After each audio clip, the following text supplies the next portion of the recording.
بسم اللہ الرحمن الرحیم۔ وضاحت آیت نمبر 105 سورۃ المائدہ۔ کفار کا عناد اور کفر پر ان کا اصرار دیکھ کر صحابہ کرام بہت رنجیدہ خاطر رہا کرتے تھے۔ ان کی تسلی کے لیے یہ آیت مبارکہ نازل ہوئی کہ تم اپنی اصلاح اور سلامتی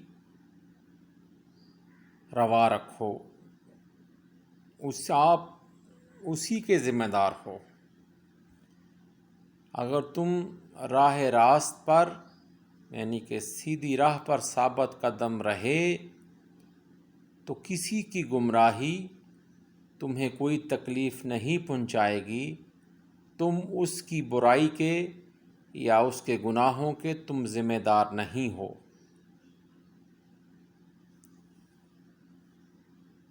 ہر شخص اپنے اعمال کی جزا و سزا بھگتے گا،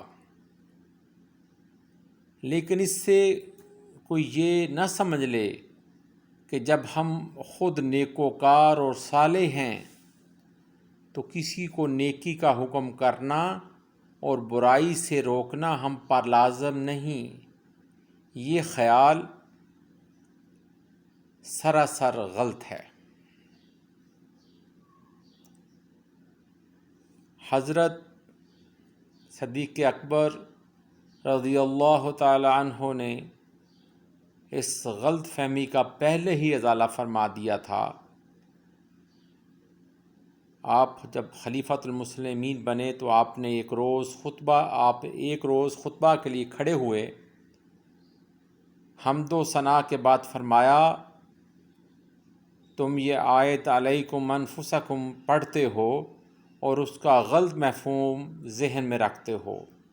میں نے آقا کریم صلی اللہ علیہ وآلہ وسلم کو یہ فرماتے ہوئے سنا کہ لوگ جس وقت برائی کو دیکھیں پھر اس کو درست نہ کریں تو کوئی بعید نہیں کہ اللہ تعالیٰ سب کو اپنے عذاب کی گرفت میں نہ لے لے۔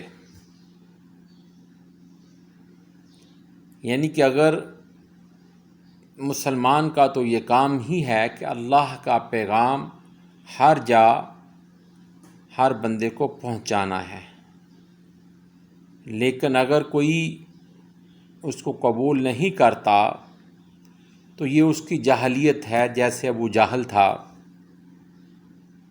جیسے ابو لہب تھا۔ لیکن نبی کریم صلی اللہ علیہ وسلم نے اس کو بار بار دین کی تبلیغ